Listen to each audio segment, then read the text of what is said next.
Good morning and a very warm welcome to all of you joining us from across the globe. I'm Veena Gowda, your host for today. Thank you for joining us for this webcast on mastering the key elements of cloud-based development for SaaS applications. Let me introduce you to our speakers. We have Jyoti Rangarajan, Principal SaaS Architect at Aspire Systems. She has over 2 decades of expertise and is the architect of an award-winning SaaS development framework, TechFellow, which has won accolades like Gartner Cool Vendor, Microsoft Partner of the Year finalist, SIA Cody finalist.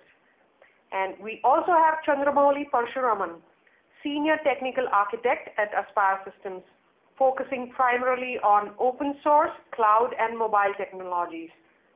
He has over 16 years of experience in the IT industry, managing roles that cover complete software development lifecycle. Chandramouli drives the technology direction for open source and Java teams at Aspire. I welcome both of you. Good morning. Good morning, everybody. Thank you. Before we begin this webinar, there are some house rules on the usage of the BrightTalk portal. If you have questions, kindly write it in the questions section. We will have a Q&A session towards the end of the webinar where we'll answer all your questions. However, if some answers are elaborate or we run out of time, we would get back to you via emails. So do remember to share your email addresses for us to contact you later. Let's get started, and I hand it over to Jyoti. Good morning, everybody, once again. Gartner has predicted that by 2019, more than 30% of the 100 largest vendors will complete the transition from cloud first to cloud-only model, meaning their investments will be shifting away from on-premise to complete cloud-based services. The evolution of cloud has reached a point where companies are no longer asking why cloud, but instead, why not cloud? Cloud-based software provides important advantages such as IT costs, savings, reduced capital expenditures, enhanced security, and flexible operations. The scalability of cloud software solutions is a key benefit for companies which prefer the flexibility of per user or per month pricing model, which is popular with every cloud vendor. Delivering software solutions through the cloud enables software vendors to reach wider markets, accelerate deployments and development, and also increase customer satisfaction. Let me begin by clarifying the myths around cloud solutions. It's misunderstood by most that cloud solution is just machines which are migrated to cloud. While lift and shift could be the first step in migration, cloud solution is definitely not a replica of a non-cloud architecture with just machines replaced to a cloud environment.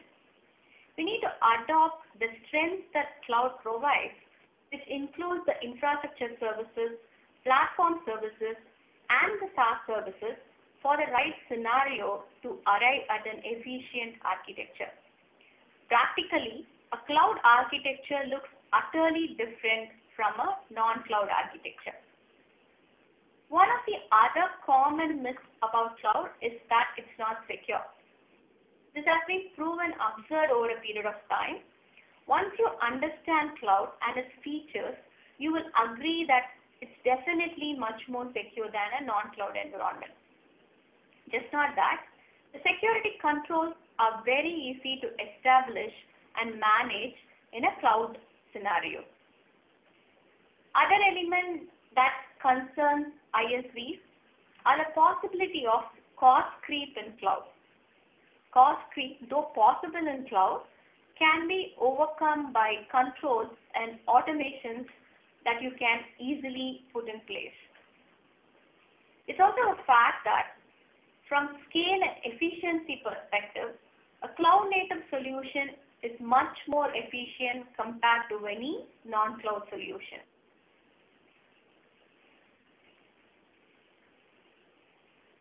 Cloud has entirely transformed the way we look at a SaaS solution, both from technical perspective and operational perspective. Architects are empowered in cloud to make the right choice of technology and decisions that's constrained in a non-cloud environment. If not for cloud, architects need to be extremely cautious about the total cost of ownership of the architectural solution, the maintenance costs associated with it, procurement delays, etc., etc. Another important aspect is that technology keeps changing over time. What's relevant today need not be relevant tomorrow. In a non-cloud scenario, the architect is literally married to the first choice made because of the investment made on the license, hardware for that choice, etc. In cloud, new technology can be adopted instantly. For example, if a use case demands a use of a NoSQL, you can adopt that without waiting for the entire setup to be in place or worry about the loads of RDBMS license that's purchased. Moreover, a large amount of architect's time is also spent on the physical architecture of the software rather than the software architecture in a non-cloud scenario. Elasticity and pay as you go helps architects for high scale and spikes in a very cost-effective manner. From an operations perspective, again, cloud removes significantly the maintenance overhead, especially if you adopt the past-related services such as storage service, maintenance, DR, replication are all completely handheld handled by the cloud provider. This saves a whole lot of maintenance costs. Out-of-the-box monitoring solutions available in cloud provider again facilitates the automation of monitoring and its action which eliminates the need of manual monitoring.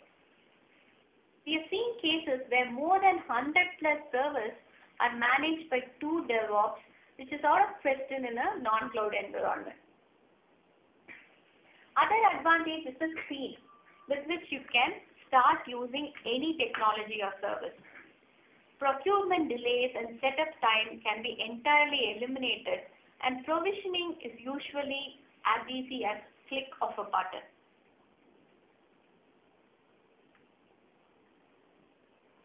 There are 4 mandatory technical characteristics for any SaaS application: security, agility, availability, and scalability. We are going to analyze in depth how one could take care of all these aspects seamlessly and let SaaS providers concentrate solely on their business functionality. Security as defined by the AIC triad model is a combination of confidentiality, which is the privacy of data, integrity, which is the accuracy and trustworthiness of data, plus operations and availability, which is the obtainability of the data. In order to achieve this, combination of data at transit security, data at rest security, and proper access control list has to be adopted.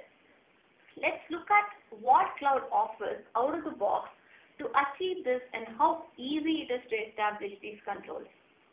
For purpose of this webinar, I'm going to be referring to AWS and Azure, which are the leading providers of cloud. The same holds good to other cloud providers as well.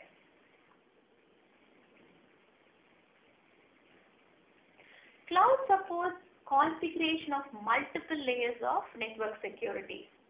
You will be able to set up a virtual network and a subnetwork in cloud that more or less acts like an extension of your on-premise with the required IP address range.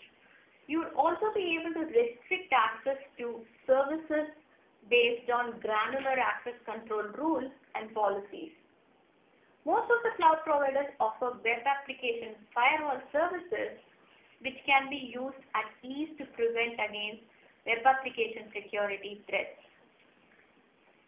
All the services that are provided in cloud are protected by secure connections. All the storage services such as database as a service, blob service, NoSQL service, For example, S3 in AWS, Azure SQL Database and Cosmos in Azure have the ability to encrypt data storage. Most of the cloud providers also provide identity and access management services, which enable to have a strong access control policy for services. This also offers features such as single sign-on and group-based access restrictions that can be easily integrated with your product. Out-of-the-box monitoring services offer detailed threat detection capabilities that can be utilized at ease. For example, AWS offers Trust Advisor, which provides a complete view of threats of all the services. AWS provides Security Center service, which is similar to the Trust Advisor. Key management service is again a very important service and widely adopted service in cloud. For SaaS applications, to architect, we end up needing multiple secrets such as connection strings, certificates, etc., etc. KMS service or a key management service allows to store these secrets confidentially.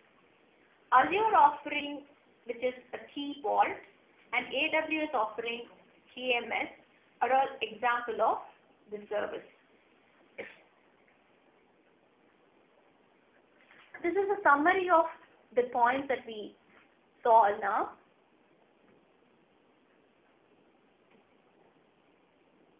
This image is a view of security monitoring available in AWS. You could see that you get pretty dashboards on the threads, and it's available across the services in a single view. This is a similar view from Azure, which again provides a detailed analysis of threats across the services. Moving on to the next topic, which is agility. Agility is one of the main advantages in moving to cloud. SaaS models, as you all know, need extreme agility. The process needs to support frequent, efficient releases. As earlier said, new technologies need to be adopted faster and corrections have to be made instantly. In order to achieve all these, automation is key. Cloud enables automation at ease. The major driver for these are three factors: ability to create the entire infrastructure and services using version control mechanism. The whole service and release management being available as just REST APIs makes us look at the entire infrastructure element as same as software features. This is one of the main reasons for sophistication and the success of cloud. Critical feature available in major cloud providers is what we call as IaaC, which stands for Infrastructure as a Code. Now, infrastructure as a code is the ability to create an entire environment, including the dependency between the resources, using configurations such as JSON file. The diagram that you're seeing here is a sample of such a config. Apart from production capabilities, cloud is also becoming very popular for integration and test environments. Cloud providers offer services which allows an administrator to set up and control access to environments that then development team and QA team can self-provision as they need. The usage of these environments can be controlled further by strong policies. AWS Service Catalog and Azure DevTest Lab are all examples of such service. We have hugely implemented this for our customers widely in an agile feature-based development. Once the feature team finishes the development within a sprint, they provision an environment on demand, test the feature, and hand it over to testing. We have noticed by using this, It improves the quality of the software more and decreases bugs that are found in the QA. Most of the cloud providers also provide an entire set of CI/CD capability, which makes the application lifecycle management pretty easy. The image here shows the different CI/CD capabilities which are available in AWS. The other factor which is obvious is the cost control that we get. You only pay as per your business demand. You send services automatically when there is a huge surge and bring it down as the surge subsides. This provides a greater control of cost. We can also put in place auto shutdown and scale up mechanism wherever possible. This allows one to use multiple services as per the recommended practice and at the same time not increase the cost. The image that you're seeing here is an example of a mechanism where you can auto scale up and auto scale in based on various criteria.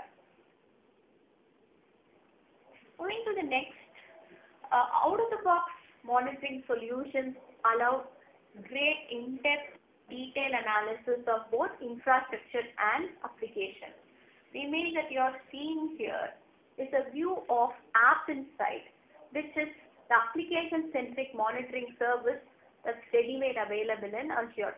It's pretty easy to integrate with this service, and then you get a view of entire activity that's happening in your application. Similarly, you have an offering from AWS as well, and this image shows the infrastructure-centric monitoring available in AWS. The other two aspects of SaaS, as we discussed, are availability and scalability. To throw more light on it, I'll hand it over to Chandramouli. Over to you, Chandramouli. Thank you, Jyoti. Availability is another key mandate for SaaS application nowadays. Being able to access the application centrally and in a secured manner and achieving SLAs which are pretty close to 4 nines or 5 nines, that is the goal of all SaaS applications. And cloud inherently provides lots of features to achieve this.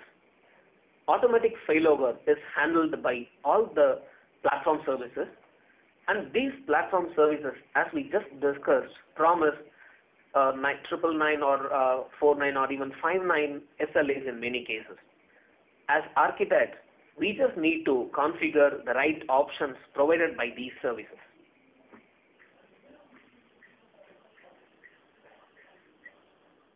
As part of availability, automatic failover is one of the most important things that we could take care of through cloud solutions. So whenever a cloud instance of any type is configured, you have an option to choose an availability zone.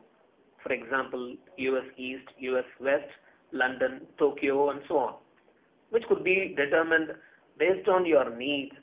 For example, the proximity of users in the geography, which is pretty close to your application. Either within the given geographical zone or even across multiple zones, it is now far easier to set up an infrastructure on the cloud in order to handle failover scenarios. Different strategies have to be followed while setting them up based on your priorities on various deployment parameters like the size of the application, the frequency of deployment, and even the cost of deployment, etc. A suitable strategy has to be chosen accordingly. For example, having a clone environment fully in another availability zone as a standby might be cheaper, but it doesn't keep up to date with the latest changes inside the storage. But having the storage completely replicated and in sync across different zones could also be set up very easily on cloud, but that incurs additional cost too. So choosing the right deployment architecture with the help of a cloud architect is very essential to the success of your product.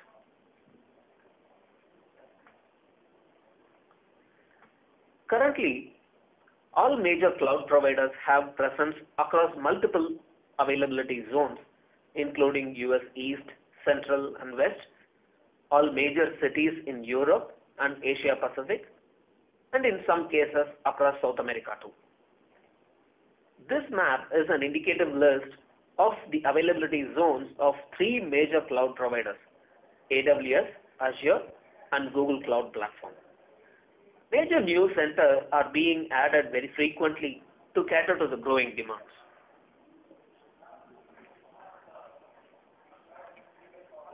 That brings us to the topic of geo-redundant storage. This is the ability of cloud providers to replicate and store your data in a geographical region that's hundreds of thousands of miles away from your primary region. AWS offers cross-regional replication as part of its S3 storage offering. Azure has geo-redundant storage as a feature for its storage offering, which could include blob or file or even queue-based storage.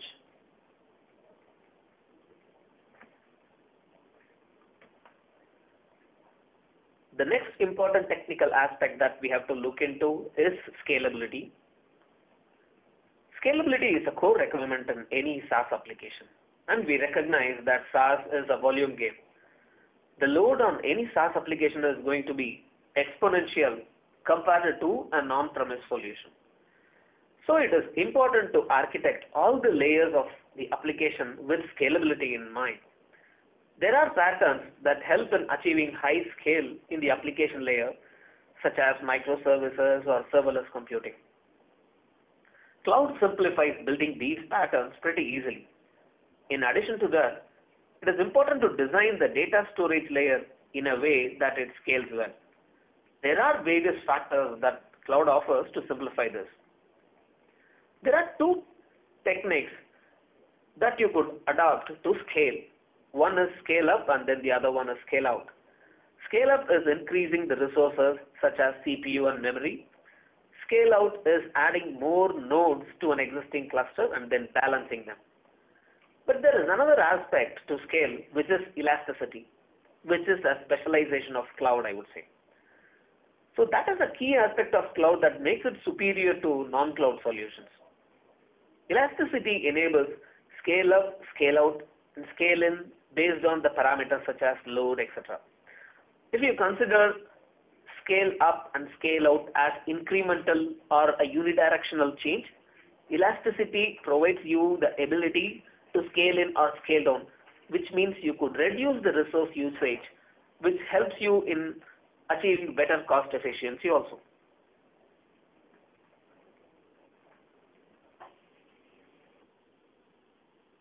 So from cloud scalability components perspective, we will look at four major areas: Autoscale, serverless computing, infinite geographically distributed storage, and big data computing.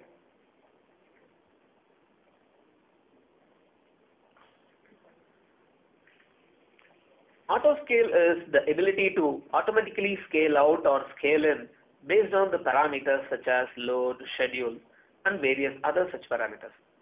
Let us look at what cloud offers out of the box to achieve scalability at different layers.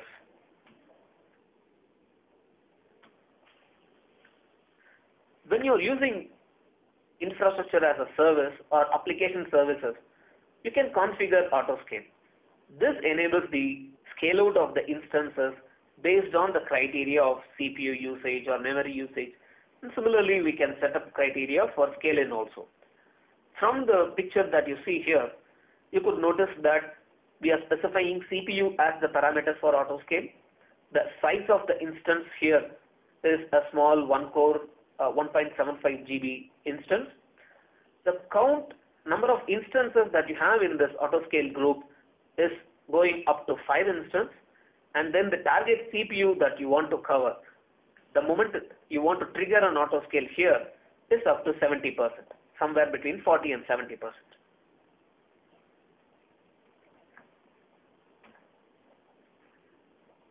The next aspect is serverless computing. Serverless computing has become a success trend in the recent past. That is mainly because of the effortlessness and then the cost efficiency that it presents. It works by submitting the code that needs to be invoked in a certain unit.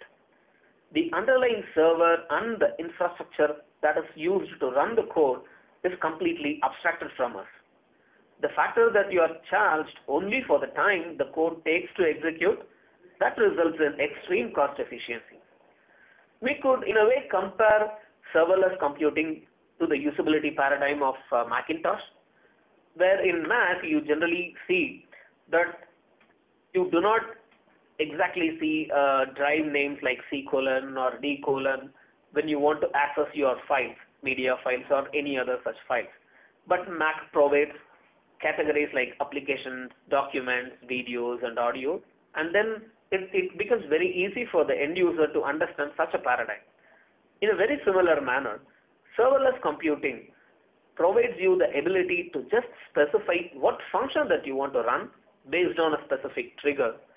But then how the server is provisioned, what kind of OS and what kind of environment that it has to be provisioned on, and what are the availability zones that you have to worry about. These are some of the things that the serverless computing completely abstracts away.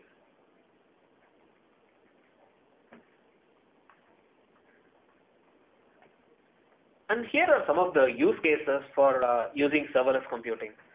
IoT data processing, infrequent tasks such as customer provisioning that you would typically do in a SaaS-based application, tasks driven by queues such as order processing, inventory management, webhook processing that is typical in any REST-based scenarios.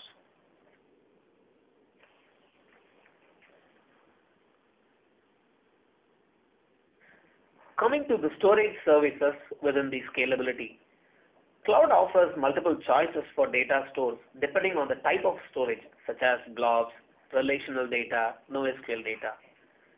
And RDBMS stores can be instantly scaled up or scaled in.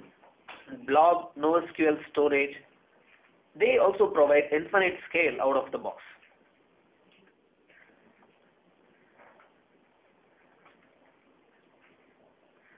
So what you see here are some of the examples of storage services provided by AWS and Azure. AWS provides EBS, S3, Glacier, and then Storage Gateway. And from Azure, you have SQL database, you have table storage, you have blob storage, and you also have database MySQL, Postgres as infrastructure as a service.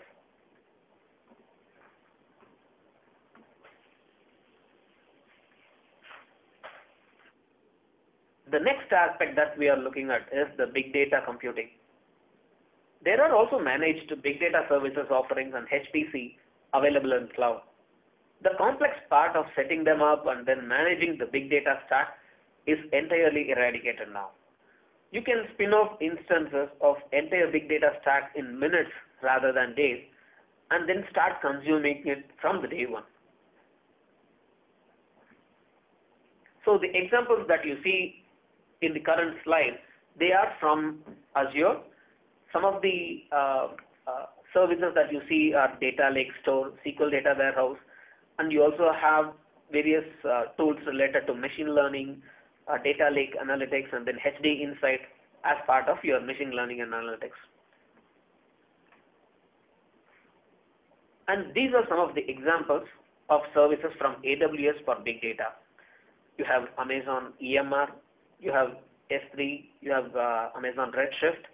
All these can work in conjunction with the services like Amazon RDS or tools like Cassandra, and then they are all orchestrated using AWS data pipeline.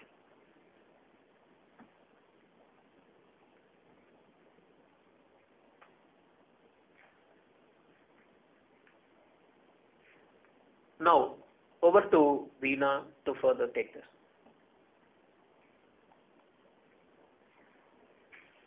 Thanks, Chandramouli, and we do have some poll questions, so I would request the participants also to answer the poll questions.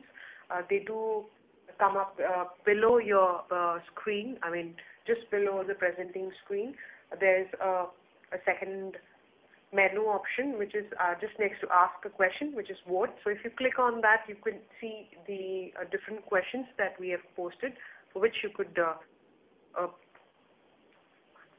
answer or choose whatever you prefer. So I request you to also participate in these poll questions.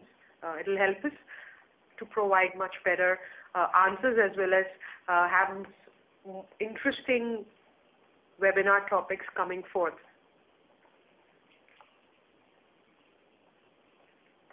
I hand it over back to Jyoti. Thank you, Veena. So far we looked into the various aspects that are important for a SaaS solution from a cloud perspective. Now we are going to discuss about two customer success stories today who adopted cloud and were able to run their solutions more effectively.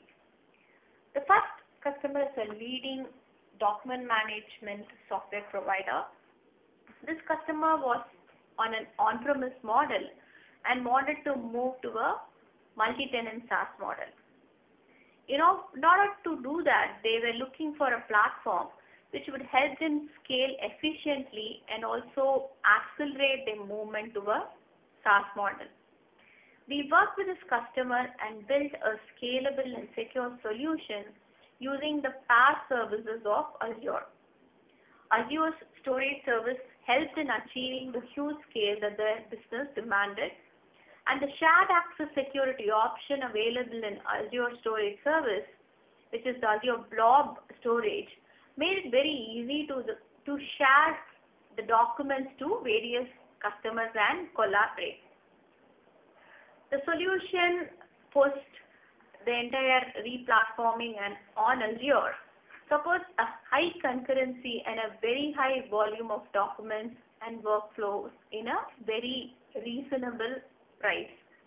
The different services that were used from Azure are the blob storage for storing the files effectively and securely, the PaaS service, which is the app service including the API app and the web app to easily run the web application and the API layer, Azure Functions for processing events and webhooks. Azure Function is an example of serverless computing in Azure.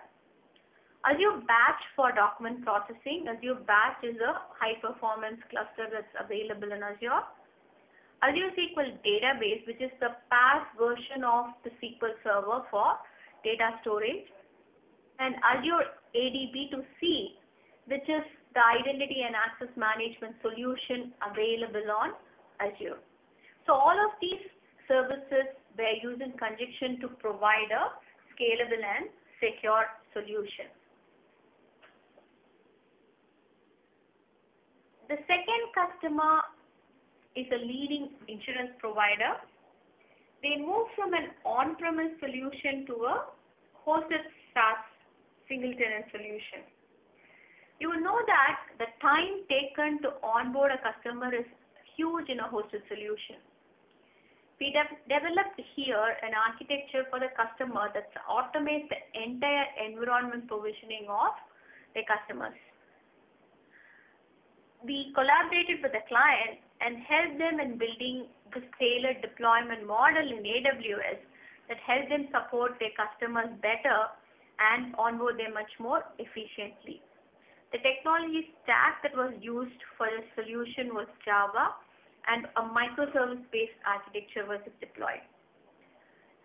From a cloud service perspective, CloudFormation and EC2 were the main services used, and Service Catalog was utilized to provide customers a staging environment that they could themselves provision, test, and then move to live seamlessly.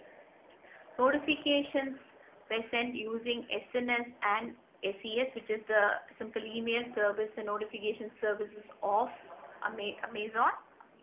And the entire process was automated and the development pipeline was automated, which utilized code commit, code build, and code pipeline services of AWS. The highlight of the solution was that the automated deployment the new customer was able to be onboarded into the system pretty easy. The effort required by the support team was significantly reduced, and clients were managing their own sandbox environments.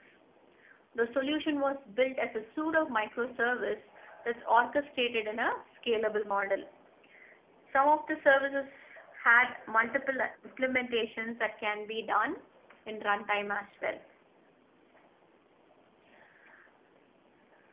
Now that we have seen two customer success stories, we wanted to pick a use case that will explain the strength of a cloud.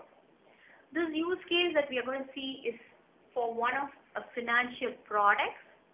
This product has around 1,000 plus customers, and each customer has more than 5,000 users. The concurrency that's expected at any point in time on the system is 1,000 plus. Users can perform some actions and generate their organization's financial report.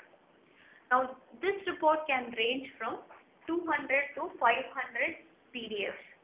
You can imagine the load that's going to bring into the system at peak concurrency. This use case would have needed a lot of work and cost if it was done in a non-cloud scenario. Now, let's take a look at how it's handled in cloud. In this case, we have used Azure.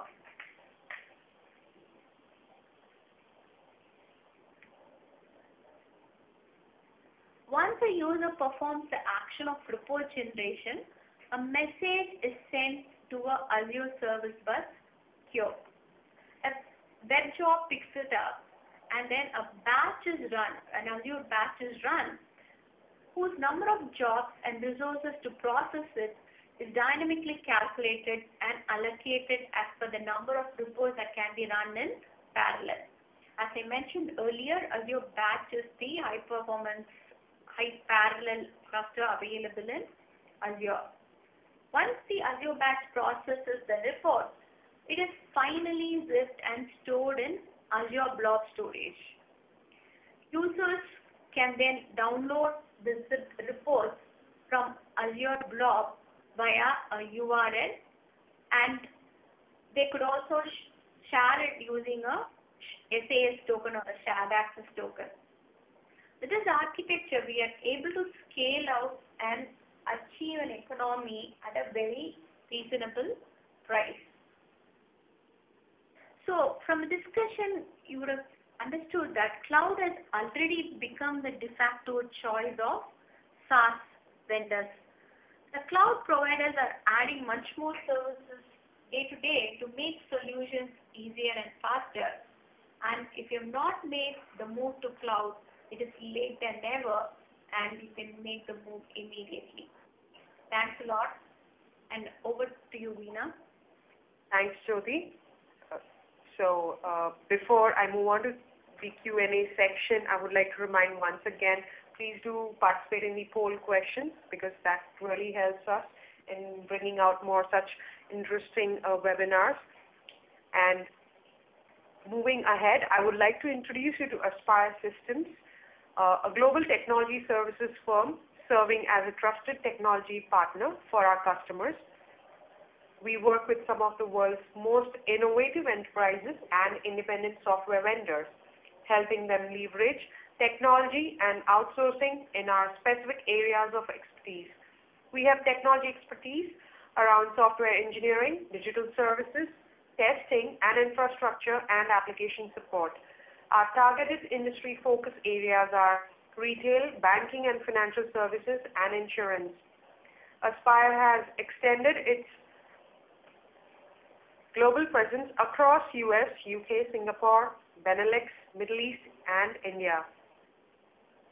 Now, let us take some of the questions posted by our audience.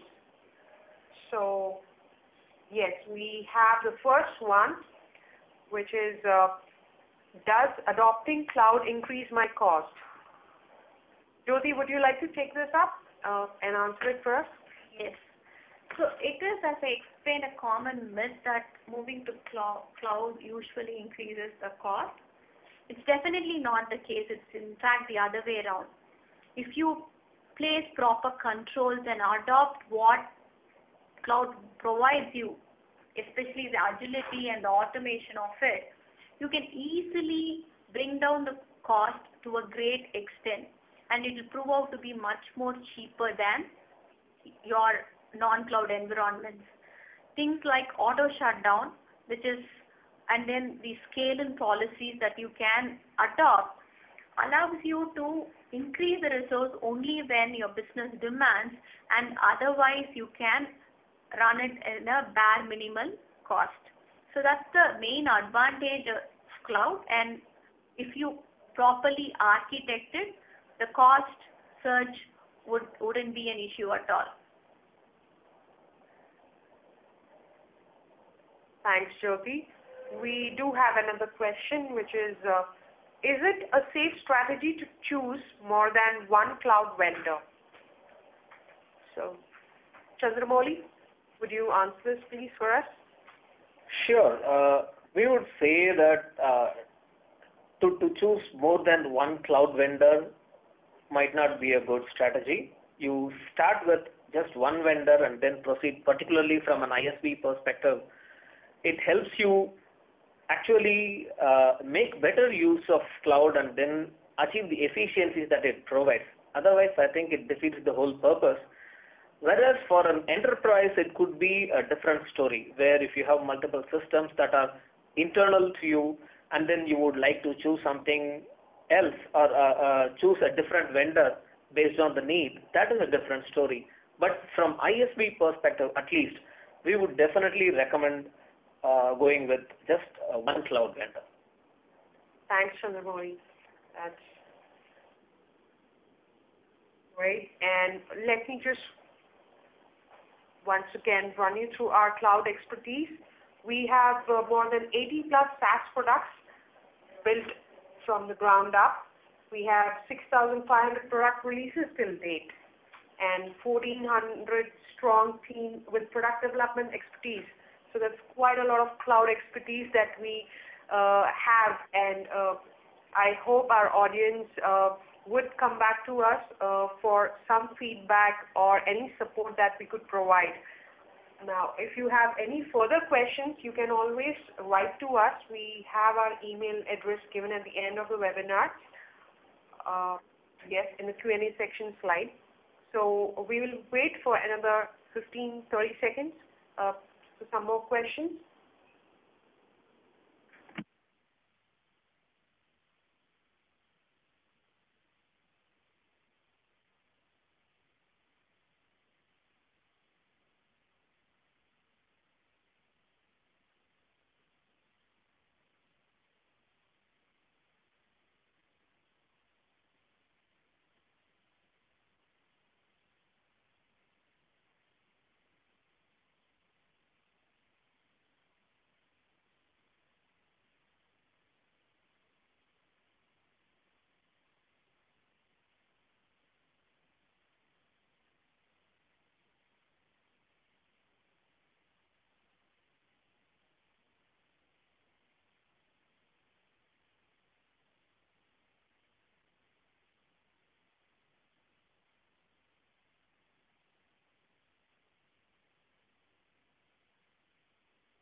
Well, that brings us to the end of the webinar. We thank Chandramouli and Jyoti for sparing me time and putting up such a great presentation on SaaS architecture and how things could be improved, and and the myths that are broken today. I'm sure we have learned a lot from this. We thank you all on behalf of Aspire Systems for joining us today. Have a great day ahead and a wonderful weekend, which is just around the corner. Thank you. Thank you.